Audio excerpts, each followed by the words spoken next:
Our promise is a quick start, so let's get a peek at the guitar's anatomy and what you'll need to get all set up to play. This whole chunk of wood up here is the headstock of the guitar, and on it are attached the tuning pegs, sometimes called tuners or machine heads. The machine heads are attached at the back of the headstock. They're screwed on there, and a hole is drilled right through the headstock, and a little metal post sticks up with a hole in it.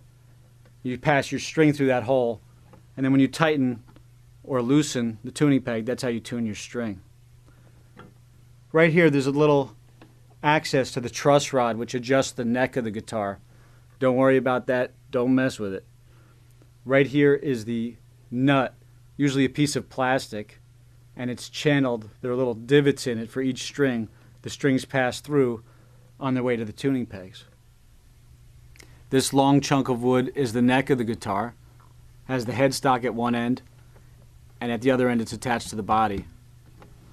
You see the back of it here. It's got a nice C shape to the arc of the wood there. Sitting on top of the neck is a real thin piece of board we call the fretboard or the fingerboard.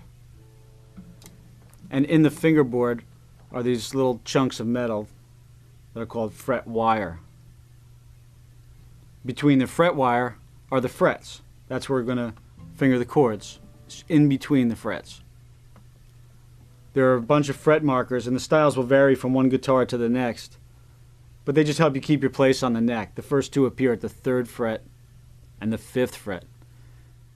So the strings come down the neck, and they attach through holes in this piece of wood here that sits on the top of an acoustic guitar called the bridge. They pass through holes which are held in with bridge pins, one for each string. Just before they go into the hole, there's another piece of plastic here. It's called the saddle. The strings just kind of ride over the saddle. Down here we've got a pick guard so that when you're strumming you don't beat up the face of the guitar. And the face of the guitar is actually where the sound's coming off. It's a nice soft wood. So while there is some sound coming out of the sound hole, most of the sound's actually coming off of this big piece here. It's almost like a nice soft speaker. Up here we just refer to this as the upper bout of the guitar, and the lower bout is down here, right along here. At the end of the guitar we've got a pin for holding a strap. Sometimes there will also be one here on the upper bout, or other times people will tie off up near the headstock. One quick word here about the 6 strings on the guitar. It's for a reference point. We're going to call this the low string and this the high string. Okay, so we're going to go 6, 5, 4, 3, 2, 1. Don't worry about the actual string names right now. But sometimes it can be a little counterintuitive that we call this the low string when it's actually higher off the ground, right? And this is the high string. But we're talking about pitch. That's low and that's high. So just bear in mind that the low 6th string is the one closest to you from playing position.